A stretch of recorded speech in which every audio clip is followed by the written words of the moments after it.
Diaspar é uma misteriosa cidade num futuro longínquo, onde o comunismo funciona graças a tecnologias que eliminaram o problema da escassez. Este é o Visão Libertária, sua fonte de informações descentralizadas e distribuídas. Este artigo foi escrito por Awani, revisado por historiador libertário e narrado por mim, Quintessência. Em 1956, o célebre escritor de ficção científica Arthur Clarke escreveu o livro de ficção A Cidade e as Estrelas. No livro, a história se passa 1 bilhão de anos no futuro, e na história, a humanidade havia sido quase extinta, sobrando apenas uma cidade, Diaspar. Diaspar é a última cidade humana, construída para funcionar como um computador que prevê todas as necessidades de seus cidadãos. A tecnologia dessa cidade é tão avançada que as máquinas são capazes de suprir todas as necessidades dos humanos residentes, sobrando aos mesmos apenas o ócio e entretenimento para passarem o tempo.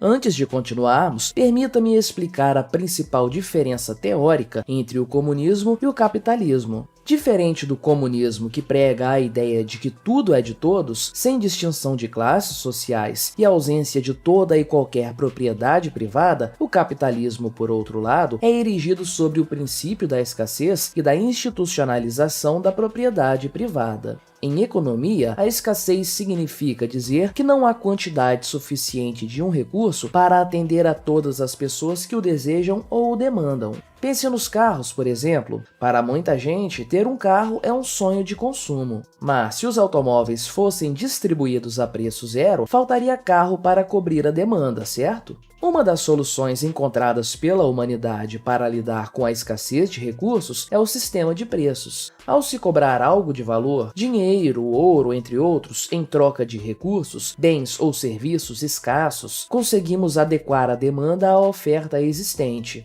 Apenas aqueles dispostos a pagar o preço pelo bem em questão têm acesso a ele. Por outro lado, existem recursos que não são escassos. São recursos que não precisam ser cobrados, porque estão disponíveis em quantidade suficiente para atender à demanda de todos. É o caso do ar respirável. Já parou para pensar por que ninguém precisa pagar para respirar? Simples, porque existe ar à vontade para todo mundo. Portanto, podemos concluir que cobramos preços para que os recursos escassos sejam distribuídos de acordo com um critério, por quem está disposto a pagar, a oferecer algo de valor em troca deles. Em outras palavras, os preços existem para equilibrar a oferta de um recurso, bem ou serviço à sua demanda. Então, a conclusão que se tira disso é que enquanto não lidarmos com o problema da escassez, será quase impossível aplicar o comunismo na prática. Ou seja, o comunismo só seria possível no Jardim do Éden, numa realidade que não se enquadra no mundo em que vivemos.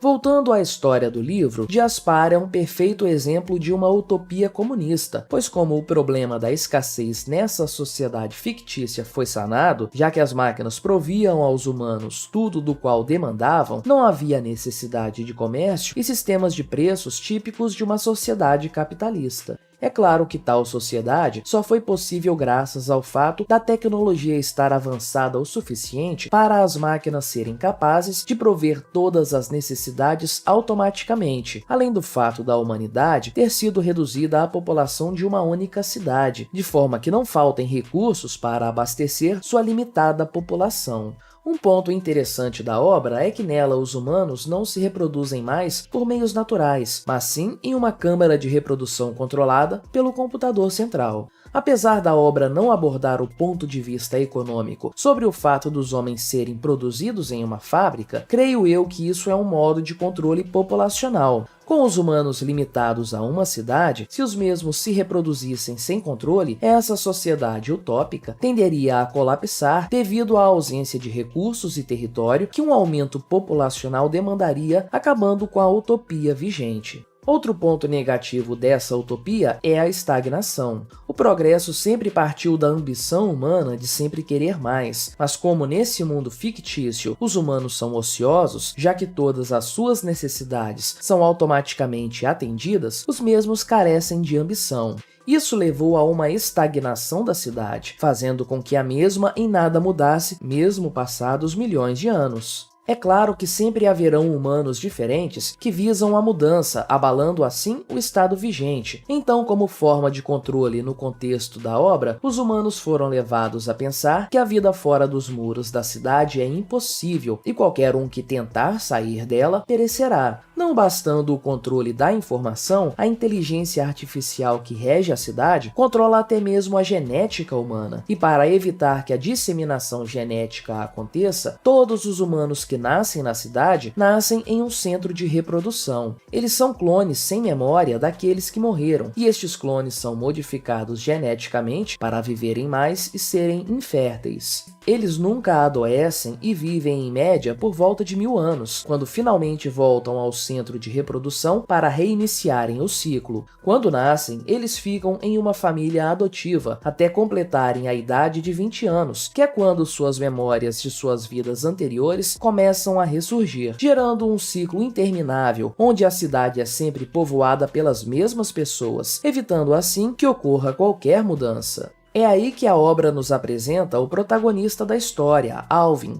Ele é o que chamamos de único, ou seja, o primeiro humano em milênios a sair do centro de reprodução que não é um clone de uma vida anterior. Logo, ao completar a maioridade, não terá memórias de milhares de vidas passadas. Isso faz com que ele haja diferente, ao contrário dos demais habitantes de Diaspar, que não têm curiosidade acerca do desconhecido. Alvin, por outro lado, detém um dos mais primitivos instintos humanos, o da curiosidade, o que o leva a explorar os confins da cidade em busca de seus segredos para fugir da estagnação insuportável que pesa sobre ele. Enfim, sabemos que essa história se trata de uma obra de ficção, mas a partir dela podemos ter uma ideia de como seria uma sociedade comunista utópica, caso fosse viabilizada por alguma tecnologia avançada. Teoricamente, para que a mesma funcione, é necessário um nível alto de robotização e controle populacional, de modo que o problema de escassez seja sanado e os robôs provenham tudo o que precisamos sem a necessidade de mão de obra humana. E mesmo nesse suposto paraíso, a humanidade ficaria estagnada devido à carência de incentivos para a ambição e inovação, que sempre foi o principal motor do nosso desenvolvimento. Obrigado por sua audiência. Se você gostou deste vídeo, clique no ícone de curtir abaixo e o compartilhe em suas redes sociais. Se quiser ser notificado de outros vídeos, clique em se inscrever e depois no ícone da campainha. Até a próxima!